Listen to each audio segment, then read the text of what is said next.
Welcome back to my channel.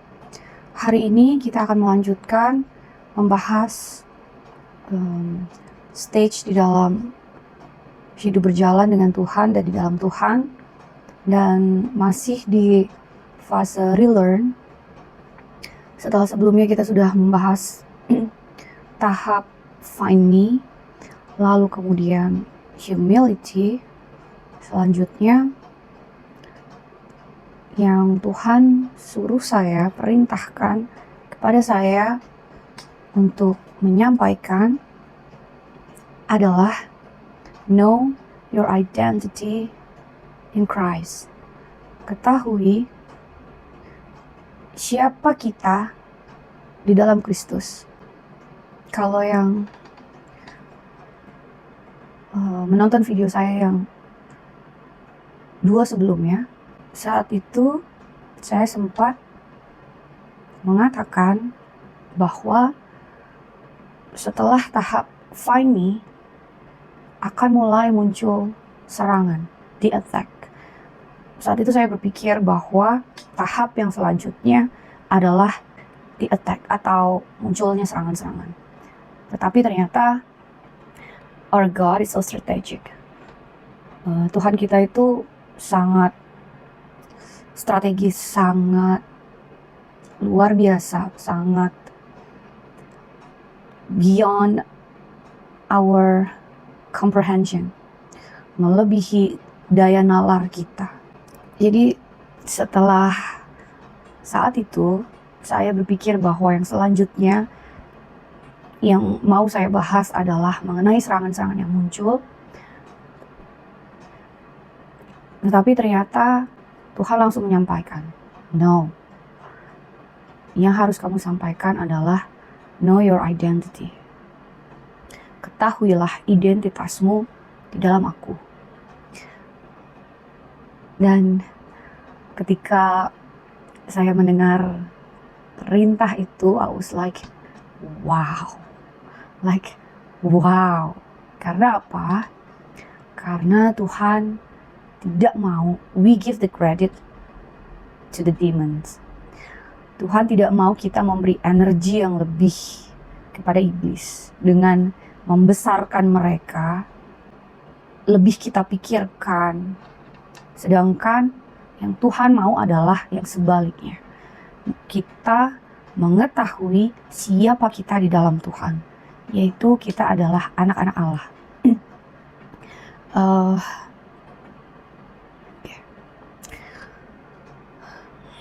Jadi untuk bisa mengetahui siapa kita di dalam Tuhan, proses dari yang awal sampai yang tahap ini harus terjadi satu persatu. Kenapa itu harus terjadi? Tidak ada shortcut, kita harus lulus satu persatu. Karena untuk sampai di tahap ini, kita harus dimurnikan, kita harus dibenahi, kita harus dibersihkan, kembali menjadi manusia yang baru, yang bersih, dengan mindset yang baru, dengan pengetahuan yang baru, dengan kekuatan yang baru, dengan iman yang baru. Semua hal yang Tuhan kehendaki untuk terjadi di dalam diri kita. Di dalam diri kita itu meliputi tubuh, jiwa, dan roh. God is amazing. Karena He's so precise. Dia itu begitu detail. Dia sangat memikirkan semua hal. Itu terbukti bahkan ketika saya harus menyampaikan sesuatu, apa yang saya sampaikan itu, setiap kata itu sangat diperhatikan oleh Tuhan. Saya tidak boleh memberikan energi yang lebih. Saya tidak boleh memberikan kekuatan yang lebih, power yang lebih kepada sesuatu yang di bawah kita. Saya akan mencoba membahas ini dengan cara dan analogi sederhana supaya bisa dipahami dengan mudah. But test every spirit. Minta Roh Kudus untuk membantu kalian memahami setiap kata yang kalian dengar. Ketika seseorang itu sudah memahami, mengimani, menjalani kehidupan sebagai anak-anak Allah dan memahami identitasnya, sebagai anak Tuhan tidak hanya sebutan, tetapi mereka betul-betul mengerti, menjalaninya, be that, menjadi pribadi yang demikian. Ia sadar betul bahwa kita membawa identitas itu baik di dunia fisik maupun di dunia roh. Dan setiap orang yang sudah mengerti identitasnya, iblis pun tahu bahwa mereka sudah membawa identitas itu. Ini adalah cara paling sederhana, analogi yang sangat sederhana ketika seseorang paham identitasnya bahwa ia adalah anak raja, seorang putri, seorang pangeran. Seorang anak raja, dia tahu bagaimana bersikap di dalam maupun di luar istana. Ia tahu otoritas apa yang ia miliki, power apa yang ia miliki sebagai anak seorang raja. Dan karakter itu ia bawa di dalam kehidupannya sehari-hari, every second. Itu sebetulnya hanya analogi yang sangat sederhana sekali untuk memahami identitas itu seperti apa sih, yang kita bawa itu seperti apa. Nah, kembali kepada identitas itu lagi, meskipun ketika kita memiliki identitas itu, membawa identitas itu di dalam diri kita dan kehidupan kita, ada hak dan kewajiban yang mengikat di dalamnya. Sebelum kita masuk ke sana, saya harus menjelaskan bahwa saat seorang bayi itu lahir, sebuah jiwa itu diizinkan untuk datang dan hidup di dunia, pertaruhan itu sudah terjadi. Pertaruhan untuk iblis mulai mencoba mengambil jiwanya untuk mengikuti mereka. Perang itu sudah terjadi ketika seseorang baru lahir. Suka atau tidak suka, tahu atau tidak tahu, it happens. Tuhan berupaya untuk menyelamatkan setiap jiwa yang diizinkan lahir ke dunia. Setiap jiwa. Meskipun Tuhan sudah mengetahui apakah seseorang itu bisa selamat atau tidak. Bahkan sampai detik terakhir di hidupnya, Tuhan tidak berhenti untuk mencoba menyelamatkan. Karena setelah kematian, selesai. Pilihan itu sudah tidak bisa dilakukan. Pilihan untuk ikut Tuhan atau ikut iblis hanya bisa terjadi saat kita masih hidup di dunia ini, dunia fisik ini. Setelah manusia mati, sudah tidak bisa lagi kita memilih. Jadi gunakanlah sebaik-baiknya semua hal yang sudah Tuhan berikan ini untuk mencari tahu siapa sebetulnya Tuhan kita. Apa yang harus kita lakukan untuk semakin mengenal, memahami, dan melakukan kehendak Tuhan. Kembali lagi soal tadi. Pertaruhan untuk bisa mendapatkan jiwa itulah yang terus-menerus dilakukan oleh iblis untuk menarik jiwa itu mengikuti mereka. Sehingga orang-orang yang sudah melakukan tahap-tahap di fase unlearn dan relearn, ketika mereka sudah semakin dalam untuk memahami Tuhan, mendengar Tuhan, mematuhi Tuhan, serangan itu akan semakin besar.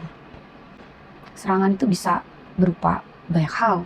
Yang pertama mereka lakukan adalah menyerang diri kita.